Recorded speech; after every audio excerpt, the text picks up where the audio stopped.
Muy buenos días a todos. Son las 9 de la mañana, entonces vamos a empezar con nuestro evento de hoy, que es un webinar dedicado a la financiación de litigios en Latinoamérica. Y esta actividad, como les decía, se incorpora dentro de las actividades que eh, Aguilar Castillo Love da sobre temas académicos de difusión y de educación en los temas de el litigio.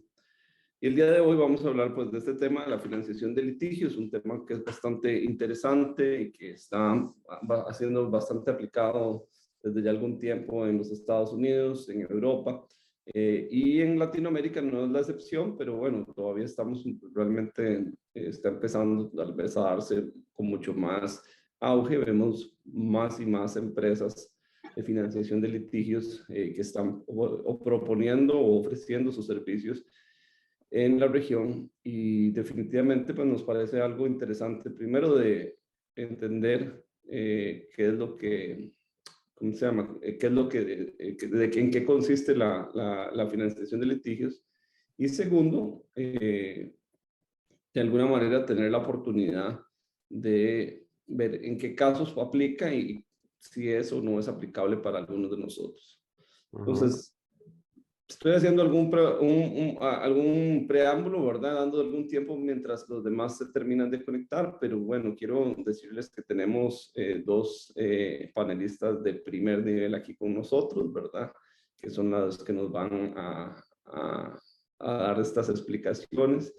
En primer lugar, le agradezco mucho a doña Pía Gutiérrez de Omni Bridgeway. Omni es una empresa que se dedica a precisamente la financiación de litigios, y le voy a dar tal vez ahora la oportunidad primero para que ella se presente y nos diga su background, para que también todos los que están en la llamada pues puedan comprender un poquito más sus capacidades y su experiencia en este tema. Entonces, Pia, si quieres, haces una pequeña presentación de tu experiencia.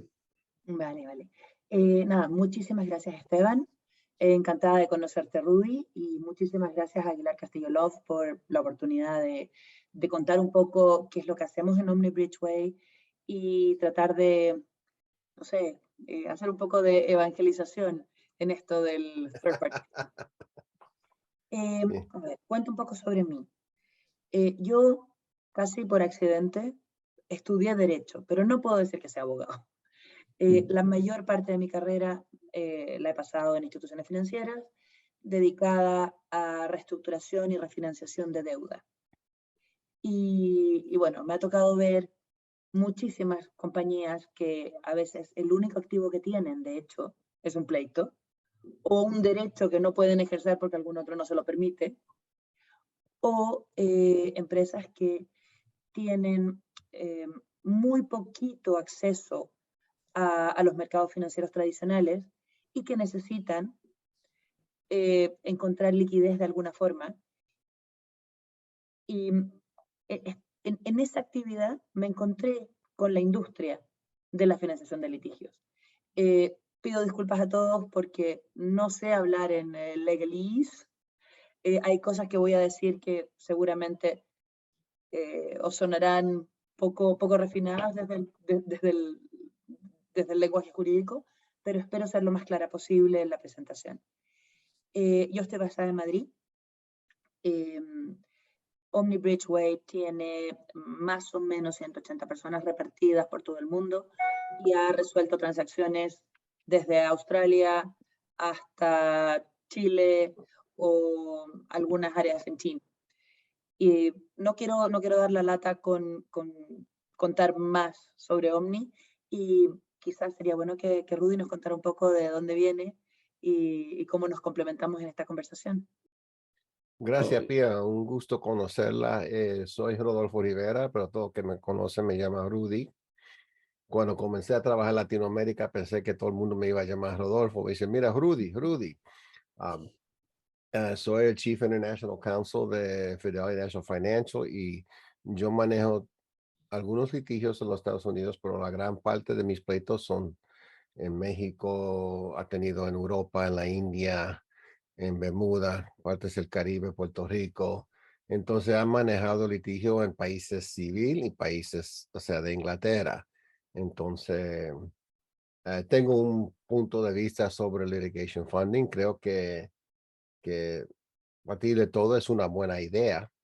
O sea, pero siempre dice que el diablo está en los detalles muchas veces. Y yo creo, lo que yo he visto es que la verdad mucha gente no entiende cómo funciona y cómo va a funcionar. Y yo creo que hay algunas leyes que se necesita establecer sobre la administración de servicio, ¿entiende? Pero por eso tenemos la charla, vamos a tener una charla buena. O sea, eh, estoy muy entusiasmado por participar contigo. Bueno, muchas gracias a ambos de nuevo por estar acá y la verdad es que nos pareció a nosotros desde el equipo de resolución de disputas de Aguilar Castillo que era un tema importante porque a veces vemos cómo existen en Latinoamérica situaciones que están, digamos, las condiciones dadas para presentar un litigio, pero los costos de poder hacerlo son una barrera, ¿verdad? O un reto que no necesariamente permiten que esto se pueda llevar adelante. Entonces, creemos que definitivamente la financiación de litigios puede ser una buena opción, pero tal vez ahí, y empiezo con ya mi primera pregunta para Pía, que nos explique, bueno, qué es la financiación de litigios, ¿verdad? Exactamente y cómo funciona. A ver, la financiación de litigios es algo bastante simple. Básicamente se trata de que un tercero que no es parte del proceso del litigio sufraga los costes del litigio a cambio de una proporción de lo que se consiga sacar. Aquí hay varios elementos. Una cosa importante es que tiene que ser un tercero. Tiene que ser una persona que no tiene un interés en el resultado del litigio antes de hacer la inversión. Segundo, se trata también de una persona que evalúa el litigio como una inversión financiera y espera un cierto retorno. Tercero, esa persona pone una cierta cantidad de dinero que cubre los costes de llevar a cabo el litigio. Y aquí estamos hablando de cosas que pueden ser tan diversas como por ejemplo, perdón, me está entrando una llamada que tengo que cortar. Que pueden ser tan diversas como discovery previo, estrategias de marketing para conseguir que gente se adhiera a una litigación colectiva, informes de peritos, evaluación de la conveniencia de usar una estrategia litigiosa u otra. Incluso en algunos casos podemos pensar en mantener al litigante con vida durante el proceso de litigio. Nos ha tocado ver, no a mí en particular, pero a Omni Bridgeway como institución, casos, por ejemplo, en que se trata de una violación de patentes o una disputa societaria, donde la diferencia de poder entre el reclamante y el que se defiende es tan grande que el reclamante no tiene la capacidad de continuar on business si no es gracias a que recibe ciertas inyecciones de liquidez por parte del financiador. Y necesitas tener un reclamante que esté vivo y que esté en el negocio para que sea capaz de beneficiarse del resultado positivo de un litigio. Entonces, recapitulando, ¿qué es un third party funder? Es un inversor que no tiene un interés previo en el litigio, que está dispuesto a sufragar todos los costes de litigar, desde la preparación hasta la ejecución del laudo si hace falta, a cambio de un porcentaje de las resultas. Un último elemento que no mencioné es que la financiación de litigios como industria se basa solo en el resultado de ese litigio en particular. Estamos hablando de una forma de financiación o una forma de fondeo que no tiene recurso y es a estos efectos un pequeño project finance. Se pone una cierta cantidad de dinero y se espera que el retorno de ese dinero venga del resultado de este litigio en particular. En algunos casos podemos hablar de un portfolio, pero siempre está limitado a las resultas de ese juicio, no a que el afectado o el reclamante tenga que dar garantías adicionales por encima de compartir el resultado del juicio. No cure, no gain. Si el juicio no sale bien, nuestra inversión no ha tenido éxito. Y el cliente no ha perdido nada y ha tenido acceso a la mejor posible reclamación y a los mejores posibles asesores jurídicos y financieros para llevar a cabo el procedimiento. Gracias. Y tal vez si ahí yo quería pues un poco que Rudy nos hiciera un follow-up de esto, pero tal vez también preguntarle que en tu experiencia, Rudy, litigando en Latinoamérica y en las otras jurisdicciones donde tienes experiencia, ¿cuáles son los principales costos de este tipo de reclamos que pudieran, digamos, de alguna manera requerir, digamos, o ser atractivos para una financiación de litigios como la que explica Pía? ¿Y cuál es, digamos, más o menos la proporción de costos que tú ves que, digamos, de un proceso litigioso en Latinoamérica con respecto a otras jurisdicciones en las que tienes experiencia? Bueno, es buena pregunta, Esteban, pero déjame comenzar un poco con la historia. Antes no era bien visto financiar un caso para una persona, una tercera persona, si la persona que está entregando dinero no tiene algún interés en el caso. Y eso, o sea, comenzó en Inglaterra, cuando decía, era una manera de los ricos, o sea, ¿cómo se dice? Molestar a otros. Tú tienes un juicio, yo te lo financiero, te hago el financiamiento porque él es mi enemigo. Entonces eso se llamaba champery. Y también en los Estados Unidos no era bien visto. Pero yo creo que sí, el financiamiento tiene un buen propósito, un buen objetivo, porque acceso a justicia en los Estados Unidos, por ejemplo, es un poco más transparente que en otros lugares y no te toca pagar los honorarios de la otra parte a menos que no haya una ley que dice que sí o por contrato. Después de ahí no se hace nada, pero en países como México, en Europa, el que pierde paga los costos y eso incluye los abogados.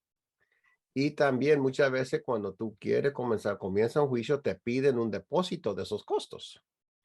Entonces, las empresas viven cada 3 meses, ¿ok? Porque tienen que hacer sus cálculos y Pía sabe más de eso, cada 6 meses. Entonces, un litigio que está pendiente es algo como si sea un liability en el spreadsheet, ¿ok? Pero si se está si te dan financiamiento, entonces quizás no se lista como un liability, ¿ok? Es alguien que está gastando dinero. Entonces yo creo que eso es un beneficio de ahí. Y yo creo que más en Latinoamérica funcionaría mejor en arbitraje y no en litigios. Porque el arbitraje es un poco más transparente. Y el litigio en los países latinos no es. Porque yo poniéndome en la silla de Pía, ¿cómo ella va a poder analizar un caso en México antes de que comience el caso? Porque uno no sabe lo que hay, pero en un arbitraje, el arbitraje dice, mira, tiene que dar tal documento, tú puedes hacer el análisis. Pero yo creo que para el funder no sería buen negocio, en mi opinión. Y sería más, yo tengo casos en México que están pendientes de 2008. Entonces, a bad return, como se dice. Entonces, yo creo que más en Latinoamérica para los arbitrajes y más los arbitrajes entre comerciantes, empresas que están buscando. Ahora, ¿por qué alguien quiere usar el funding? Okay. Pía, tú mencionaste, o sea, protección de propiedad intelectual. es muy costoso eso. Entonces, tú puedes tener a alguien en 5 estados que está violando tus patentes o entonces tú lo que quieres es enforzar, pero no quieres gastar tanto dinero. Entonces, sí hay manera de cobrar, pero el que tiene el negocio quiere manejar su negocio y no lidiarse con todos esos litigios. Sabe que otro lo está pagando. Si él gana algo, vamos a decir que él gana 20%. Pero para él, lo importante no es tanto el dinero, es tanto proteger sus patentes y ahora la tercera persona que está dando el financiamiento. Así que tiene 2 motivos. Primero, el que no tiene. Segundo, es ¿cómo se dice? Un punto de vista, un stance que quiere tomar y no gastar mucho. Eso lo que yo veo cómo funciona, pero en litigios, en las cortes, no creo que funciona. Porque, Esteban, intentamos hacer una mediación en Costa Rica, recuérdate. Era un desastre, porque no son transparentes en ese sentido. Sí, la verdad es que sí, hay poca cultura y el tema, a veces el tema de los plazos es totalmente inmanejable o impredecible, ¿verdad? Sí hay casos donde, por ejemplo, Rudy y yo hemos trabajado un caso que el expediente empezó en 2013 y todavía no termina, ¿verdad? Estábamos todavía esperando, casi que el caso tiene que volver a comenzar, ¿verdad? Entonces yo creo que tienes razón que la parte de arbitraje es un poco más straightforward, como un poco más, obviamente más rápida también, y eso genera pues una serie de facilidades. Y yo creo que en la medida también en que esto está comenzando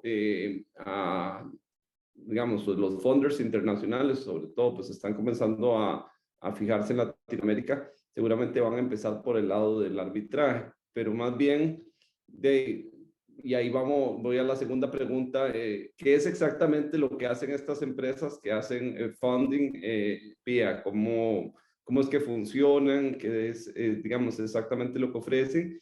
Y también tu perspectiva sobre cuál tipo de procesos son los que están en este momento enfocados y si efectivamente son más arbitrajes o qué es lo que ustedes están realmente apuntándole. Vale, perfecto. A ver, si me permites, quiero primero hacerle una pequeña réplica a Rudy, porque es verdad, o sea, la primera misión o la primera razón por la que un cliente, un afectado, un reclamante de cualquier tipo accede al third party funding suele ser porque no tiene recursos para llevar a cabo una reclamación que es válida. Pero también hay otras razones. Hay razones que tienen que ver con liberar capital. Hay una empresa sana que puede perfectamente correr con los gastos de 2, 3, 4 millones que puede costar un litigio completo, pero su negocio no es litigar, su negocio es producir lo que tenga que producir o hacer la ingeniería de la que tenga que hacer. Y el dinero solo se puede usar una vez. Y a veces puede ser atractivo para una empresa usar los recursos en producir aquellas cosas que son su punto fuerte, que son su core business, y dejar que no se quemen recursos en litigios. Otra cosa que puede pasar, y que está pasando cada vez más, es que hay empresas que están apuradas de capital, que necesitan liquidez y que tienen la liquidez atrapada en un proyecto. Van a ganar, pero van a ganar cuando el tribunal decida que han ganado y cuando el que se defiende tenga bien pagar, y eso a veces demora mucho tiempo. El third party funding permite transformar en líquidos activos que hoy no son líquidos porque están sujetos a terminar el procedimiento judicial. Hay una última cosa, porque no quiero aburriros, y lo mencionó Rudy muy por encima, es que a veces tener en tu balance una reclamación es un problema. Tienes que dar explicaciones cada vez que consigues una resolución intermedia en el procedimiento y tienes que subir o reducir las provisiones porque siempre puedes perder. Y a veces no quieres tener que dar tantas explicaciones. A veces simplemente prefieres tener esto fuera del balance, no contarle a tus inversores, no contarle a la gente en el mercado de valores que tienes este riesgo y quitártelo de encima. Y nuevamente, aquí un third party funder puede hacerte un gran favor, a pesar de que tú seas una empresa saludable y con fondos suficientes para sufragar este litigio en particular. Eso. Habiendo hecho esta primera parte, vuelvo a qué es lo que hace No, y perdóname que te interrumpa ahí, pero algo que ya quiero meter la cuña ahí con algo que estás diciendo y algo que a mí me llama mucho la atención a veces con algunos clientes y bueno, estoy hablando principalmente tal vez con empresas multinacionales, tienen un tema litigioso que es claramente ganable, ¿verdad? Que representa una cuantía, pues, por lo menos para las jurisdicciones de Latinoamérica, no es poca cosa. Sin embargo, tal vez desde una perspectiva más global puede ser que sea pequeña. Y a veces los in-house counsel, por más de que, digamos, incluso el abogado les dice que les ofrece trabajar por success fee, perdón, por un success fee, porque ya vieron que no había interés en continuar con el caso, prefieren no llevar el caso, prefieren dejarlo ahí, ¿verdad? Entonces, no sé cuáles son las consideraciones desde una perspectiva financiera o desde una perspectiva de in-house counsel, de por qué no llevar un caso que tiene digamos, un mérito bastante sólido y prefieren simplemente decir, bueno, no, ese reclamo, y les digo que yo veo reclamos de 1 o 2 millones de dólares que, ¿verdad? Lo dejan ahí y que uno dice, o sea, es un caso que no hay forma de perderlo, pero dice, no, dejémoslo así, ¿verdad? ¿Cuáles serían los motivos para que una empresa decida no continuar con un proceso que seguramente ganaría? Mira, yo quería aclarar algo que dijo Pía antes de contestar eso. Es el que tiene que manejar el caso todavía es la empresa. El funder no maneja el caso. O sea, el funding no te quita el tiempo de la administración del caso. Las decisiones lo tiene que hacer tú. Ahora, el funder, tú sabes, quizás, no sé si estoy equivocado, Pía, pero lo que yo he visto de eso es que los abogados trabajan el caso, le dan reportes al funder, tú sabes, quizá el funder tiene sugerencias, pero el pleito lo maneja el abogado. Y no sé si los funders contratan abogados aparte para representar al cliente, pero eso es algo que yo creo que debemos aclarar aquí. Pero mire, el problema es no solamente el dinero, pero es el tiempo en administrar el caso. ¿Ok? Entonces, si yo tuve un caso en México donde ganamos costos y los costos eran 3 millones, casi 3 millones de dólares. Y yo traté de hablar con la empresa, hubo un abogado que le iba a tomar una contingencia, pero ya no querían it's behind them, ¿me entienden? No querían ya estar metido, porque cada litigio se tiene que reportar, y más si es litigio significativo que se reporta en el K1 de la empresa cuando dan los reportes. Eso es el problema. Entonces, muchas veces no es solamente el dinero, pero que no vale el tiempo. Ahora, si tú hablas de success fees, el problema que yo tengo con abogados es que ellos quieren success fees, pero quieren cobrar lo mismo. Bueno, mis honorarios son 300 la hora, pero dame un success fee de 20%. Bueno, el que está tomando riesgo es yo. Ahora, si tú me dices, págame $10,000 y yo gano lo que gano, entonces ahí estamos hablando. Sí. There's a lot to unpack in there, but a ver, y quiero volver un poco a la pregunta original. ¿Qué hace o qué tipos de agentes están en esta industria? Yo pondría 3 grandes categorías. Por una parte, hay algunas personas que te dicen que son un third party funder y no lo son. Son un broker.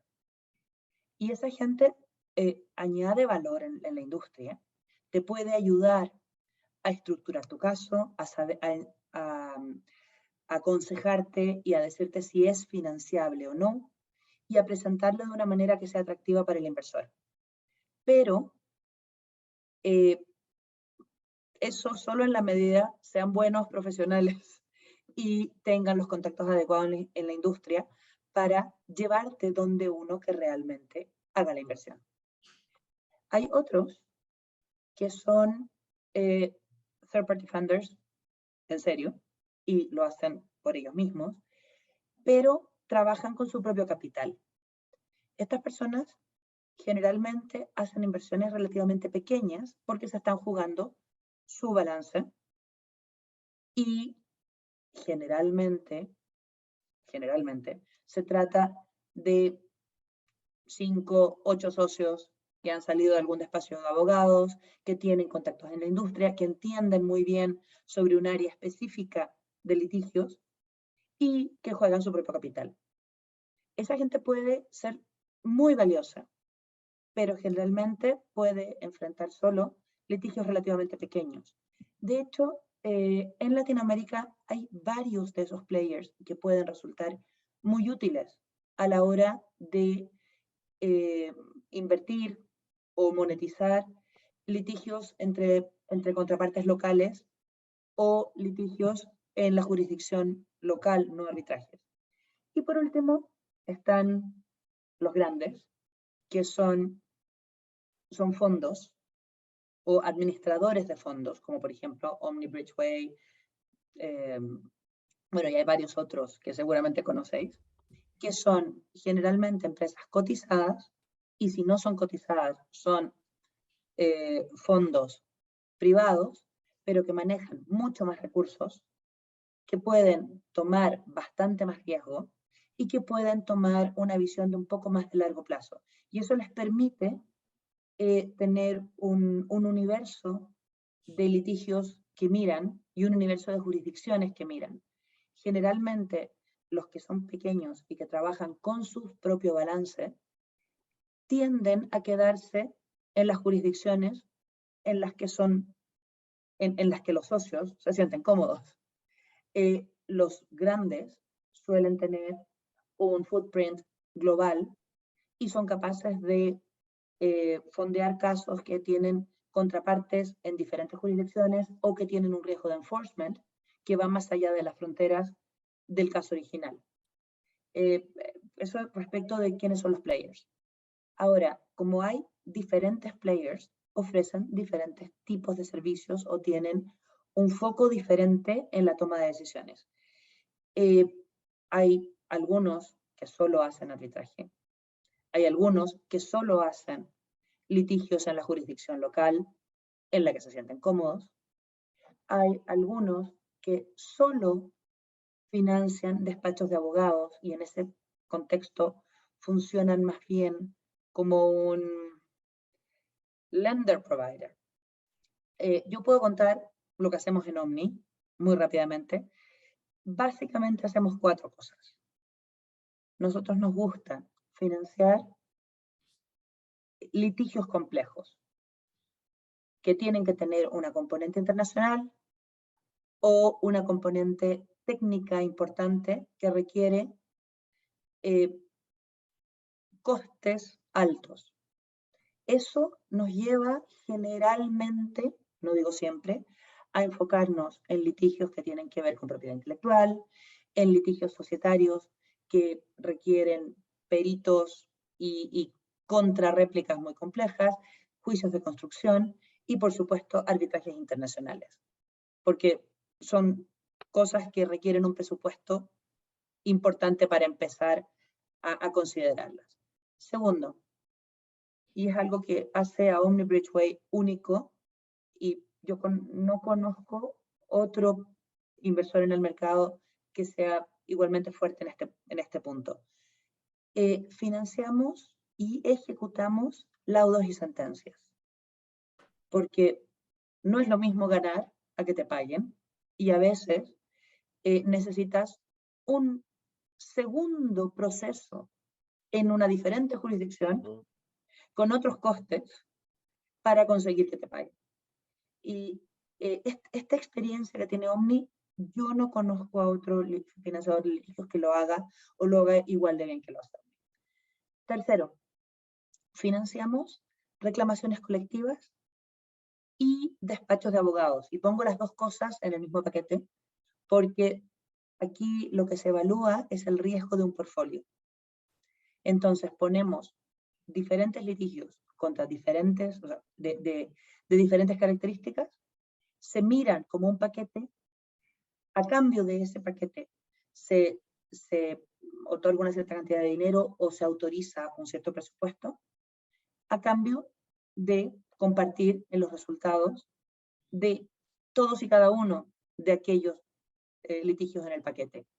Esto puede ser tanto paquetes que correspondan a un despacho de abogados, que tiene 3 o 4 o 5 o 10 litigios con una proporción de success fee o de cuota litis muy alta, y eso significa que hay un riesgo a la continuidad del despacho, que se modera por la vía de paquetizar, o se puede tratar de demandas colectivas tradicionales como class actions o como demandas colectivas más bien sintéticas en aquellos países donde el class action no es una opción. Y una última cosa que hacemos, que es más bien oportunista, pero sí nos interesa, es que compramos reclamaciones o deuda en la que el repago de la deuda pasa por un procedimiento judicial complejo. Y aquí estoy hablando de deuda bancaria, cuando el deudor no está en el mismo país donde el banco opera, o a veces el banco no puede tomar ciertas acciones por un tema reputacional, pero tampoco quiere esa deuda impaga y produciendo costes financieros en el balance, y un inversor como nosotros puede generar liquidez y nosotros nos hacemos cargo de la ejecución y litigio que corresponda. Esas son las 4 cosas que nosotros hacemos. Yo creo en general que Omni Bridgeway es un financiador que hace una amplia gama de cosas. La mayor parte de otros players en el mercado harán una o dos de las cosas, o harán litigios y enforcement, pero enforcement solo en ciertas jurisdicciones. Eso no sé si contesta tu pregunta, Esteban. Estoy tratando de no desviarme tanto porque... No, y tal vez me gustaría un poco, bueno, ya que nos explicas estos 4 diferentes grandes funcionalidades o opciones que ofrece un founder como Omni, preguntarle a Rudy qué piensa de estas diferentes opciones y cuándo cree que cuán interesante puede ser desde una perspectiva de in-house counsel contar con una o con otra. Bueno, déjame agregar un punto más, porque en los Estados Unidos, y esto, bueno, yo tengo 40 años de ser abogado y eso siempre se hacía desde cuando yo era abogado chico. Cuando hay un caso que una persona puede decir está herida, ¿entiende? Y no tiene los recursos. Hay empresas que le prestan al cliente, no fondan al abogado, no dan dinero para litigio, pero le dan dinero al cliente para pagar algunos gastos y luego cuando se resuelve el caso, entonces se paga al abogado y se paga el que prestó dinero directo. Pero eso es directo al cliente mientras que el litigio sigue y eso no creo que los funders lo hacen, no estoy seguro. Mira, hay varias consideraciones con esto para mí, ¿ok? Primero es el privilegio de abogado cliente, que eso es diferente en cada jurisdicción. Por ejemplo, en los Estados Unidos, el privilegio sí se extiende a abogados internos, en Europa no, ¿ok? Entonces, las comunicaciones con el funder, si se tienen que entregar a la otra parte, ¿ok? Y por ejemplo, yo no necesariamente daría la estrategia al funder, porque esa estrategia puede ser discoverable, ¿me entiendes? Si lo piden en un discovery. Prefiero decirle, aquí está todo documento, tú haces tu análisis y luego hablamos por teléfono, ¿ok? Y una pregunta que tengo más para Pia, tendría yo, es, bueno, si yo estoy en un arbitraje y vamos a ir por tus tu ganancia va a ser 30% del caso, ¿ok? De lo que se recupera. Y eso se puede incluir como costos. Uy, hay un debate enorme al Hay un respecto. debate enorme de eso. Algunos arbitrajes sí, otros no, ¿me entiendes? Y esos son costos, la ganancia del third party funder. Y eso todavía no se sabe, ¿ok? La verdad no se sabe.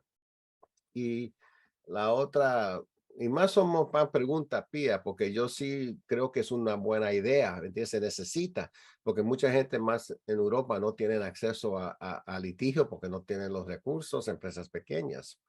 Pero ¿qué pasa si un cliente ya quiere resolver el caso? Y en resolviendo el caso, el funder no va a tener ganancia. ¿Quién controla el caso? Pues A digo, ver, y aquí voy a referirme a principios generales. Hay regulación en algunos mercados y sí. en otros mercados menos. Ujú, Entonces, lo que yo digo no es necesariamente lo que aplica en tu jurisdicción. sí. Pero, a ver, lo normal es que eh, nos, el control del caso corresponde al reclamante. Ujú, Nosotros no somos parte del litigio, no somos exactamente. reclamantes. Las decisiones las toma el reclamante con su abogado. Nosotros, sobre todo en la etapa declarativa de un procedimiento. Enforcement es quizá un poco Ujú, diferente, sí, sí, diferente. pero en un procedimiento puramente declarativo, el control lo tiene el reclamante y decide la estrategia con su abogado. Hay que reconocer que nuestro negocio es Ganar. estar en pleitos. No, no. Ujú, Y hay un cierto expertise que se genera porque de manera acumulada un inversor como Omni ha visto más litigios que el reclamante y su counsel y puede aportar o puede dar feedback o puede compartir best practices de otras ujú. inversiones. No es un veto, No, pero sí, yo creo que es un buen punto que tú traes. Es que es un segundo ojo, o sea, que puede dar análisis del caso. Y eso para mí es muy valioso. lo que yo veo en la práctica es que aunque nosotros no tengamos un voto en el Ujú, proceso, sí se transforma en las etapas iniciales. Suele ser una relación bastante distante y puramente financiera, pero en la medida el procedimiento va avanzando, se va transformando en, en una relación a tres bandas, ujú, reclamante, abogado, financiador. Y hay ciertas decisiones que sí son materia de voto o de veto del financiador, porque ujú. si el financiador acepta el riesgo de un cierto caso, es porque busca un cierto retorno.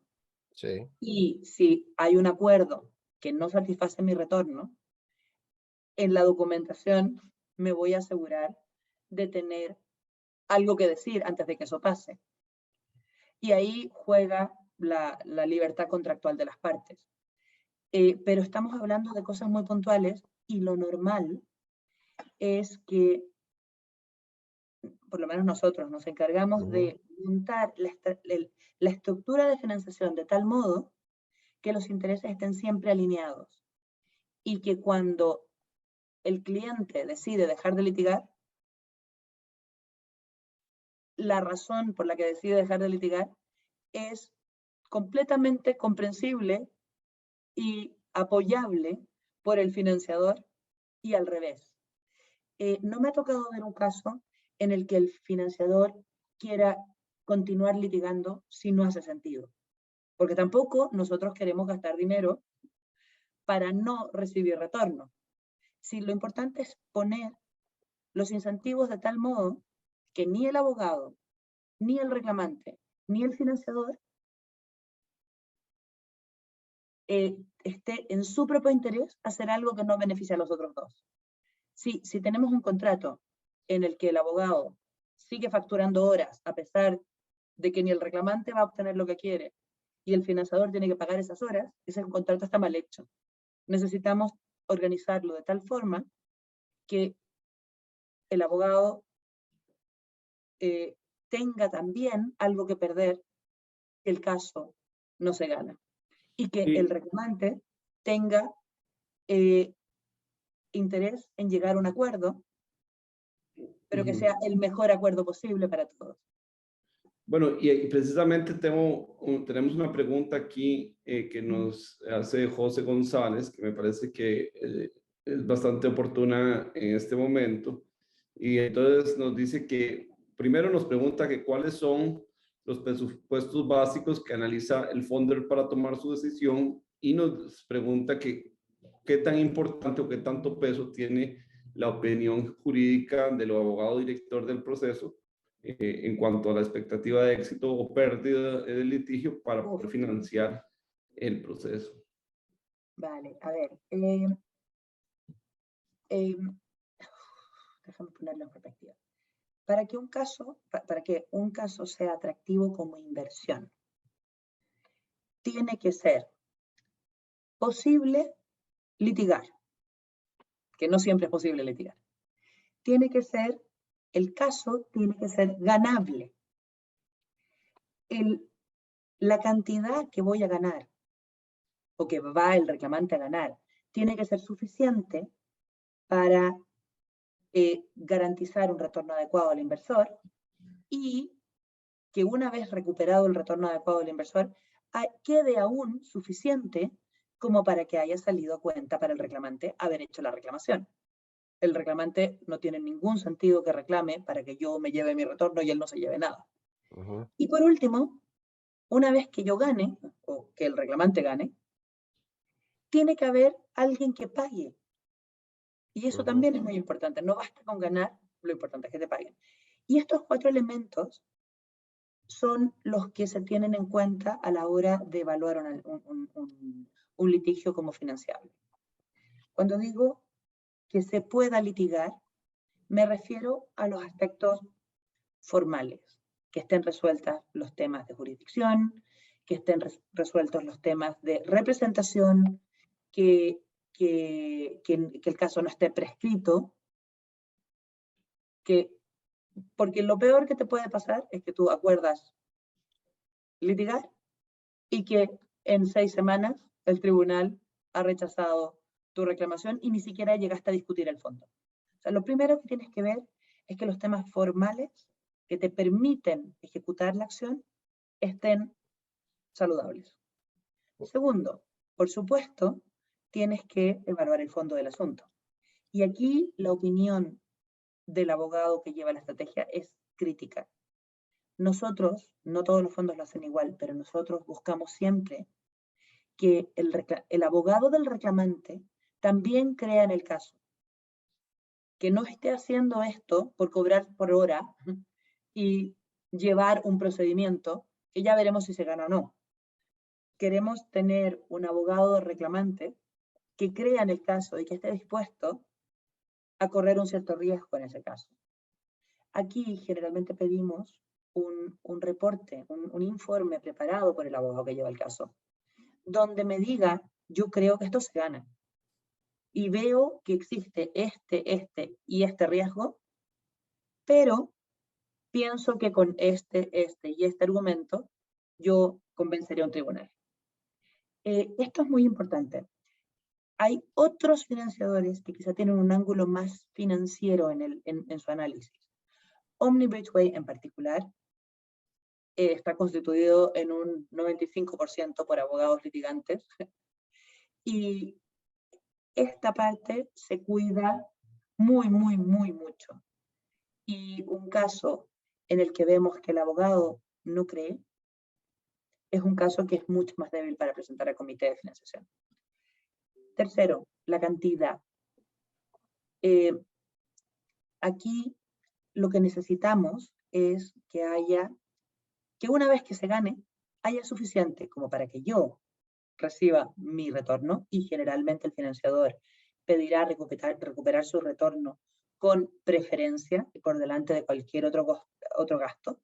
Primero querré recuperar lo que he invertido y después de eso mi porcentaje que hayamos acordado. Ese porcentaje que hayamos acordado generalmente es una cantidad que va entre las 2 y las 4 veces de lo que he invertido. ¿Por qué 2 y por qué 4? ¿O cuándo 2 y cuándo 4? Eso va a depender de la cantidad de tiempo que estemos litigando. Si litigamos rápido y yo hago mi retorno rápidamente, te voy a pedir menos. Si tenemos que estar litigando 15 años, te aseguro que voy a pedir más de 4 veces. Entonces, necesito que haya una proporción entre el coste de litigar y la cantidad total a reclamar.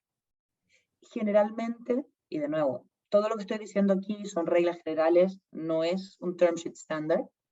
Generalmente esa proporción es de 1 a 10. Si los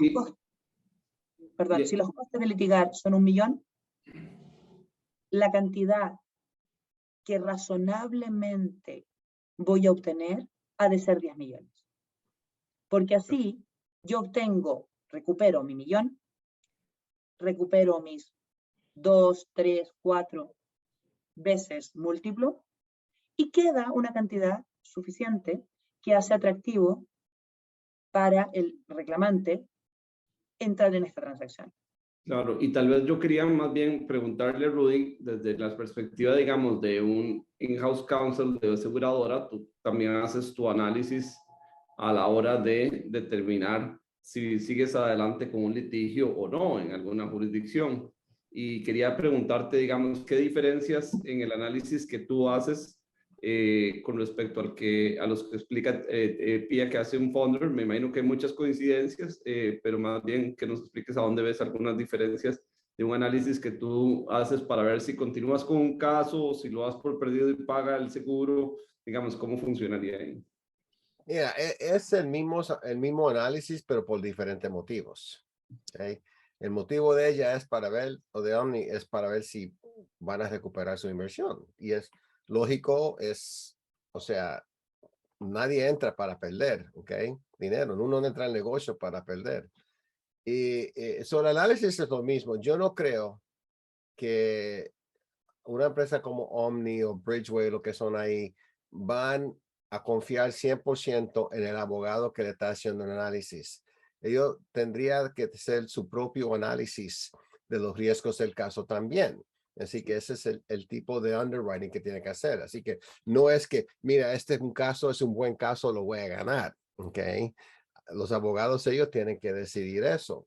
Y para mí, el análisis que yo hago es al principio del caso, como lo van a hacer ellos.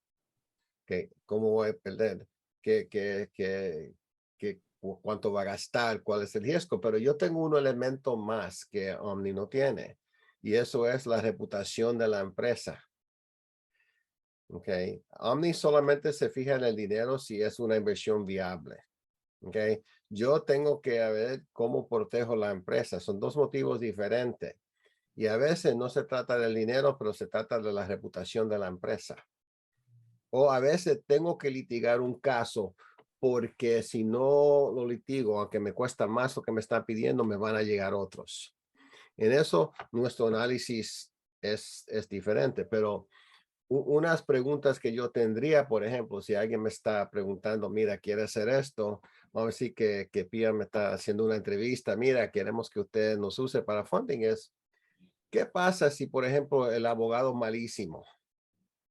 Bueno, a ver. Tú ves que el abogado es malísimo y mira, no va a ganar con este abogado. Y eso yo lo he visto. Y mira, yo he contratado abogados por todo el mundo y te juro que en los despachos más grandes ha sido unos peores abogados. ¿Ok?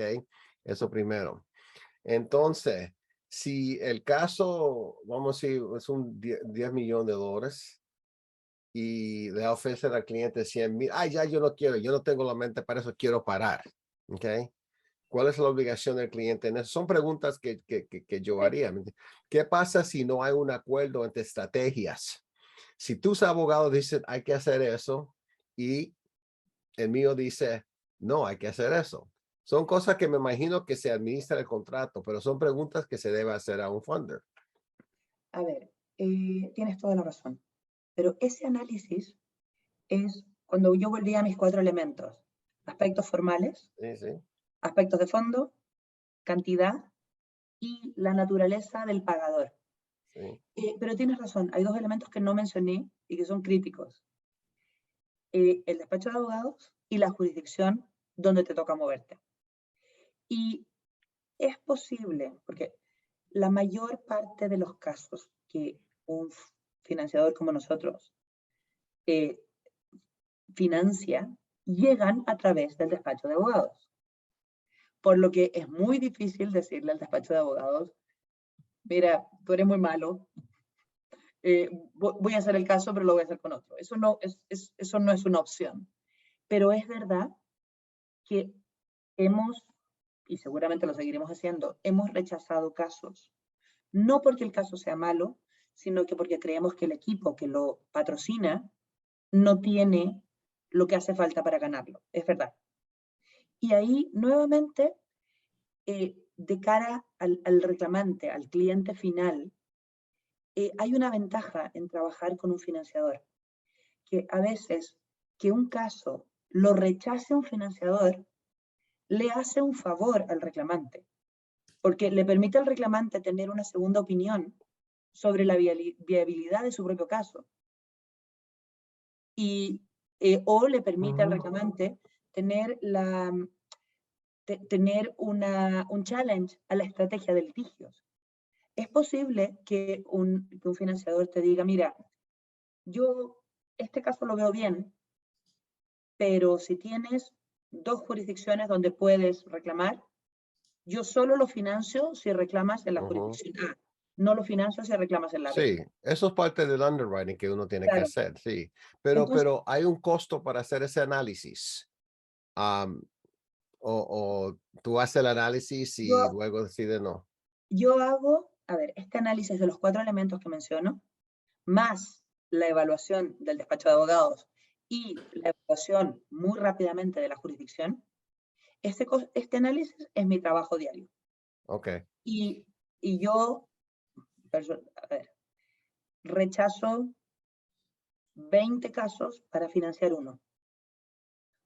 Pero una vez que el caso ha pasado este primer filtro, el fondo corre con los gastos del due diligence de detalle.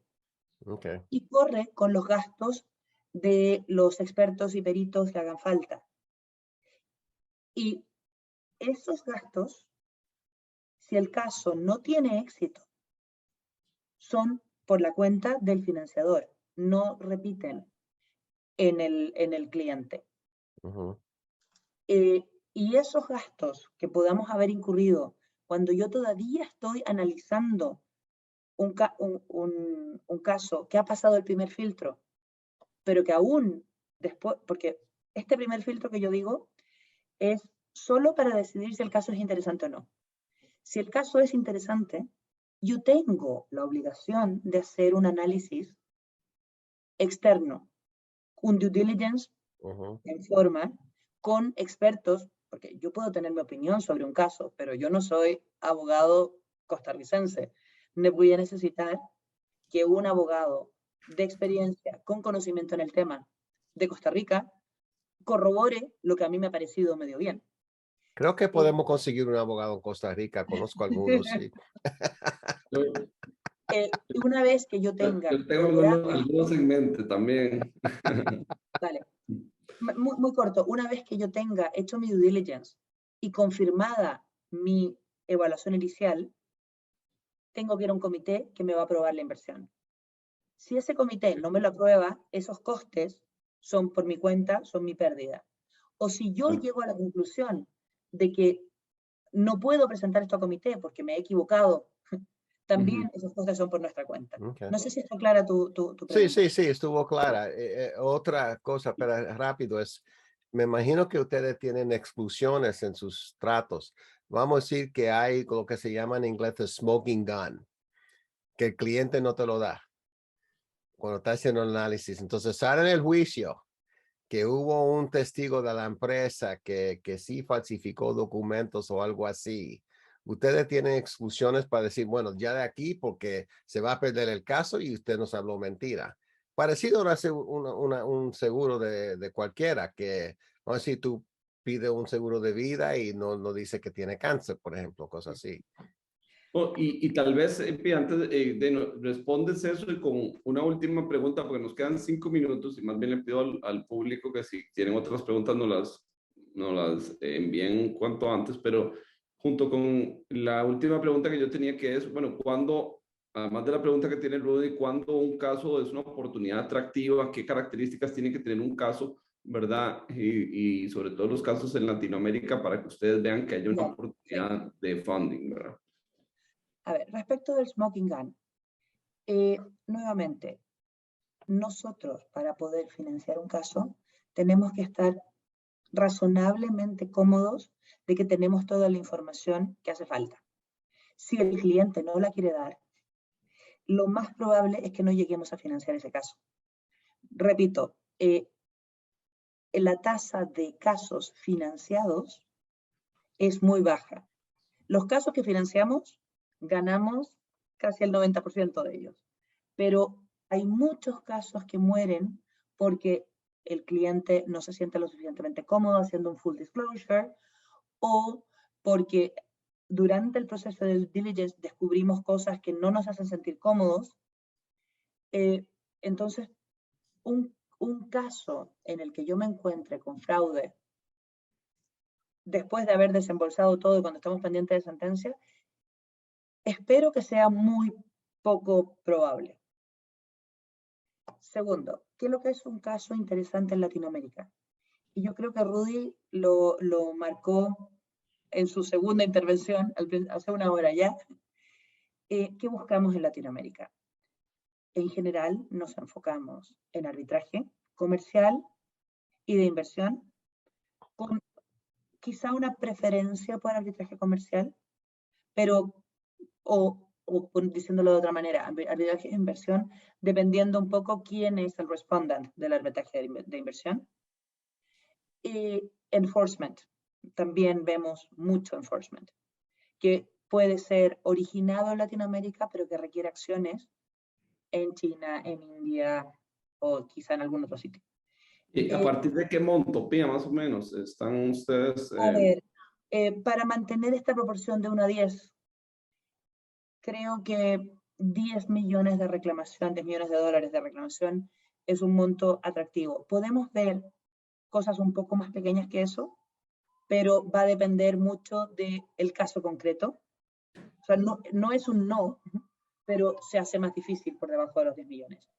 Lo mismo, si se trata de enforcement, como ya la parte declarativa del juicio ha pasado, también es posible que podamos ver cantidades menores que 10 millones. Okay. En cualquier caso, en Latinoamérica siempre vamos a mirar mucho la jurisdicción donde hay que ejecutar. No todas las jurisdicciones son iguales y eso lo sabéis. Yo sé que falta 2 minutos, Pía, pero ustedes dan financiamiento a casos contra gobiernos. Sí. Aquí tengo otra pregunta nada más de Marcela Antillón. Nos pregunta si pueden llegar a financiar litigios tanto internacionales como domésticos en los que una de las partes es un Estado, un gobierno. Es exactamente la misma pregunta que nos está haciendo Rudy, así que nada más quería mencionar porque Marcela también lo preguntó. Tal vez, bueno, nos queda 1 minuto, entonces yo quería en 30 segundos darle la oportunidad de hacer como un closing statement, ¿verdad? Pues, comenzando por Pía y luego a Rudy para que también nos puedan hacer un pequeño closing statement y cerremos aquí con el webinar. Nada, muchísimas gracias. Me lo he pasado muy bien. Muchísimas gracias por las preguntas, Rudy y Esteban. Creo que hemos cubierto todo lo que había que cubrir. Quedo a vuestra disposición, tanto de Rudy como de Esteban, como de la gente a la que no veo en el panel, para aclarar cualquier duda o para revisar cualquier caso que podáis quizá pensar que pudiese ser financiable, lo más fácil es sentarse, revisar y ver si cumple los requisitos o no. Eso es muy fácil hacerlo. Y en Latinoamérica, reitero, nos interesa mucho arbitrajes internacionales, arbitrajes locales con contrapartes que tengan un cierto tamaño, pero es importante poder mantener esa proporción de 1 a 10 que comentaba, y ejecuciones de laudos y sentencias. Espero que esto más o menos cubra mis 30 segundos. Ok, muchas gracias. Sí, Rudy. Mira, al principio estoy a favor del funding, porque yo creo que sí le da oportunidades para alguna gente que no tienen acceso o por motivos que una empresa que tiene los recursos no sacarlo de su bottom line. Sé que es un concepto bueno que yo, como dice en inglés, I welcome it, ¿me entiendes? Pero el problema es que no está bien, no está regulado en muchos lugares, ¿ok? Entonces es importante saber cómo y cuándo se puede hacer, aparte de lo que dijo Pía, y tiene que estar concentrado en otros temas de privilegio de attorney-client, tú sabes quién tiene control del litigio, o sea, cosas así. Yo creo que antes que alguien se firma un contrato debe ser, ok, ¿cómo va a funcionar esto? Porque siempre, como he dicho al principio, the devil's in the details, pero que es un concepto buenísimo, es buenísimo el concepto. Yo, mira, rápido te cuento de la señora que tenía, que los nazis le robaron un cuadro en Austria, recuérdate, y ella no pudo litigar en Austria porque el cuadro tenía un valor de 150 millones de dólares. Ella tuviera que poner un depósito de un porcentaje del valor. Y si hubiera Pía en ese tiempo ahí trabajando, dice, mira, yo te lo financio porque tiene buen, o sea, cosas así que yo creo que es muy bueno el concepto. No, muchas gracias. Yo definitivamente creo que vamos a ver mucho más de funding de litigios y arbitrajes en la región en el futuro cercano. Creo que es súper buena discusión para poder introducir a muchos que tal vez no han tenido todavía la experiencia de trabajar con esto. De nuestra parte, en Aguilar Castillo Law hemos tenido también ya la oportunidad de trabajar en algunos casos relacionados con funding muy interesantes. Y para mí y para la organización, un privilegio tenerlos aquí ustedes, poder compartir ideas. Gracias por sacar el tiempo y ojalá que todos los participantes, los asistentes lo hayan disfrutado. Si tienen alguna pregunta, si tienen algún follow-up question que quisieran, pueden canalizarlo a través de nosotros. Me pueden escribir a mí o a cualquiera en la firma y con mucho gusto vamos a hacerles el contacto incluso para que puedan hablar con Rudy, con Pía, o para que podamos ver algún caso que tengan que les interese comentar. No, gracias a ti, Esteban. Pía, ha sido un placer, gran placer conocerla. Igualmente. Un placer. Hasta luego, que les vaya muy bien. Y que tengáis buen día. Yo ya estoy terminando mi día de trabajo. Chao. Que vaya muy bien, muchas gracias. Adiós.